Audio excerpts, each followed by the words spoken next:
Eh bien, salut à toutes et à tous, c'est Panam. Donc, on se retrouve aujourd'hui pour une toute nouvelle vidéo sur Clash Royale, encore une fois. Donc, alors, on a eu la nouvelle mise à jour. Donc, voilà, bon, j'ai déjà récupéré. Il y avait un coffre légendaire, de l'or et je ne sais plus, mais bref, c'était des trucs tranquilles à récupérer. Donc, voilà, donc on voit l'écran d'accueil du jeu qui a clairement changé. Donc, voilà, donc on a toujours les mêmes coffres, les jetons et tout ça à débloquer en fonction des trophées. Ce qui a changé, vous pouvez voir déjà l'animation ici, espèce de d'inondation, en gros. Et donc cette nouvelle map, donc cette nouvelle arène légendaire. Donc on est un espèce de bateau pirate, hein, ça ressemble plus ou moins à ça. Alors j'ai pas encore joué dedans, donc je vais la découvrir en même temps que vous. Sachez que l'arène ne va pas forcément rester, après on retournera certainement à l'ancienne arène, mais cette arène ne disparaîtra pas puisqu'elle restera toujours dans tout simplement les défis. Donc admettons là je pars en guerre de clan, je peux tomber dessus éventuellement, ou alors par exemple dans ce défi-ci. Donc ce qu'on va faire, c'est que tout simplement, on va partir dans le défi.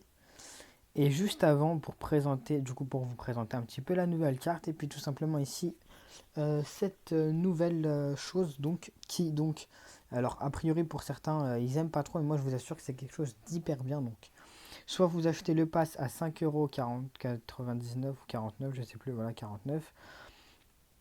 Donc ce qui est sur la gauche, donc voilà, vous avez toutes ces récompenses, de l'or, des coffres, des jetons, voilà, les coffres un petit peu plus garnis que les nôtres. Voilà, des emotes. Bon, après, ils sont pas forcément là on les voit pas. Le skin de tour, le skin retien qui est super stylé d'ailleurs.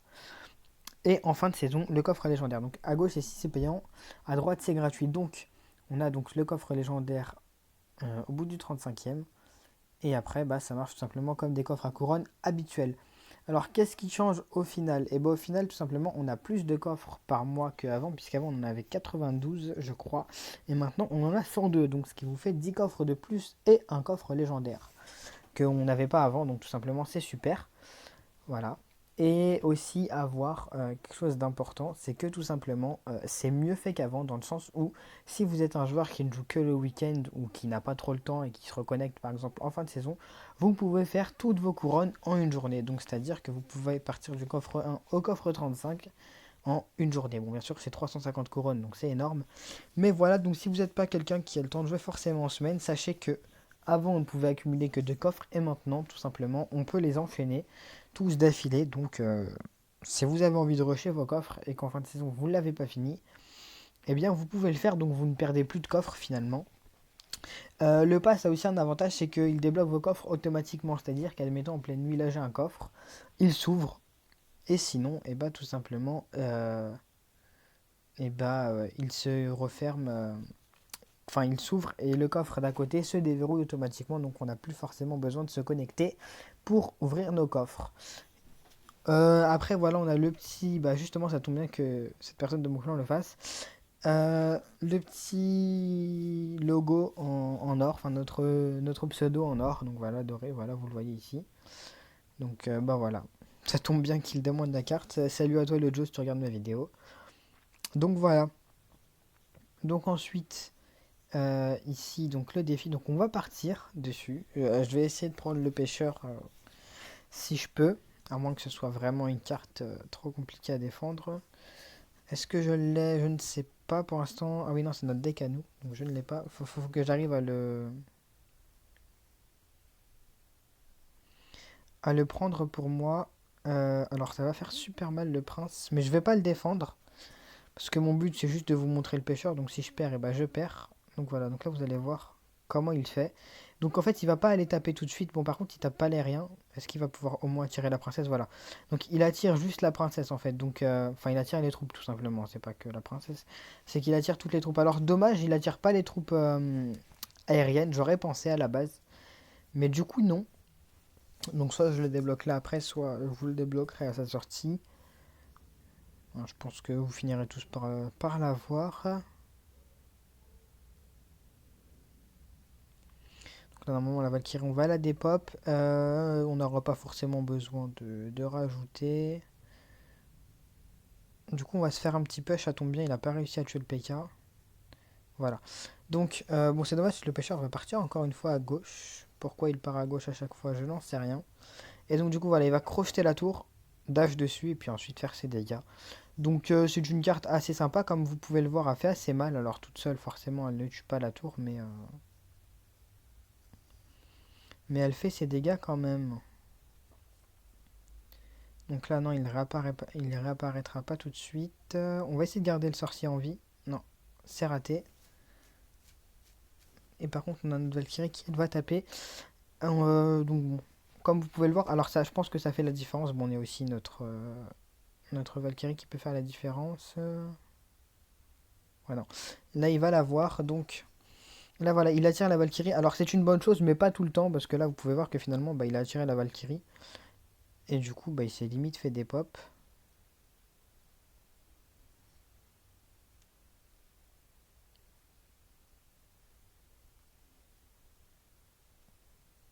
Ok, j'ai sauvé ma tour. Donc bref, voilà. Donc bon, c'est surtout pour vous montrer le pêcheur. Donc ce qu'il peut faire. On va repartir sur une Valkyrie, sur un sorcier. C'est dommage parce que le sorcier n'en a rien à foutre en fait du bébé dragon. Bon, tant pis. Vous me direz, de toute façon, le sorcier a fini par des pops. On va poser cochon. On va reposer même GR derrière, au pire. Voilà, c'est juste moi pour gagner ma game quand même, hein. J'aurais dû push de l'autre côté. En vrai, pourquoi je push ici, je n'en sais rien. Enfin, si, parce que j'avais des cartes, mais je ferais mieux de push ailleurs. J'ai des choses plus intéressantes à faire. Alors, on pose le PK ici pour essayer tout simplement d'aller chercher, le pêcheur. On va mettre une T2. On va jouer sécurité puisque finalement il n'est pas dangereux du tout en face, hein. Donc clairement on va finir par aller chercher la game. Voilà, et là il s'est crocheté. Du coup l'avantage bah, c'est que vous avez vu qu'il a esquivé limite toute l'armée de squelettes. Par contre je fais un petit peu n'importe quoi, j'ai l'impression. Du coup on va essayer d'aller finir au cochon. Bon non, le GR a terminé. Donc bref, comme vous pouvez le voir, le pêcheur est une bonne carte offensive. Il y a moyen de faire vraiment pas mal de choses intéressantes. Après, est-ce que au final, euh, il est si élevé que ça? Je n'en sais rien parce que tout simplement, on voit pas le potentiel complet du pêcheur. Enfin, on voit pas le potentiel au complet de la carte puisque bah, tout simplement on la voit pas défendre. Enfin, en tout cas, on l'a pas vu défendre dans la game. Mais sinon, vous voyez bien que ça peut être vraiment hyper sympa. Donc voilà, mais sinon vous avez vu ça attire les troupes. Alors par contre c'est intéressant, mais il faut bien la jouer parce que bon là du coup elle sortait toute seule donc je pouvais pas la poser moi comme j'en avais forcément envie. Mais il y a un risque avec cette troupe, c'est que tout simplement si vous la lancez, par exemple je dis une bêtise mais l'adversaire pose Valkyrie, ce qui s'est passé une fois dans la game, et tout simplement votre pêcheur la tire ou un mini PK ou un PK, et ben c'est une mauvaise chose qu'il la tire parce que tout simplement vous vous dites bien qu'un PK, qu'un mini PK ça va quasiment le one shot, et puis la Valkyrie aussi de toute façon le terminerait. Donc du coup c'est une bonne chose, mais il faut bien le jouer et puis il faut pas forcément toujours attirer les troupes vers lui. Donc bref, donc comme vous pouvez voir la mise à jour est vachement sympa, ça peut apporter pas mal de choses. Vous pourrez progresser plus vite. Pour ceux qui jouent moins, bah, avec les coffres à couronne, comme vous voyez, bah, il y a vraiment un avantage. Donc je pense que du coup vous avez vu la carte. Bon, je pense qu'après vous jouerez. Donc vous voyez, bon, bah, pour le défi, il n'y a pas vraiment de conseils, hein, juste jouer et récupérer le pêcheur à chaque fois. Si possible, sans vous ruiner. Vous avez vu l'adversaire, de toute façon, n'était pas très très très dur à battre. Sachant que je jouais même un petit peu mal même. Donc bref. Donc voilà, j'espère que cette vidéo vous aura plu, que vous aurez découvert un petit peu. Et puis si vous ne connaissez pas le jeu mais que vous êtes tombé par pur hasard sur ma vidéo, bah, n'hésitez pas à l'installer, c'est une mise à jour très sympathique, donc forcément vous pouvez vous amuser maintenant, je pense. Donc n'hésitez pas à venir sur le jeu, puis voilà, donc moi je vais vous dire à bientôt, j'espère que la vidéo vous aura plu, et puis on se retrouve dans une prochaine vidéo d'ici quelques jours. Et puis bah, n'hésitez pas comme d'habitude, le petit pouce bleu, le petit commentaire et le petit abonnement. N'oubliez pas la cloche de notification si vous vous abonnez pour être alerté dès que je ressors une nouvelle vidéo. Et moi je vous dis à bientôt.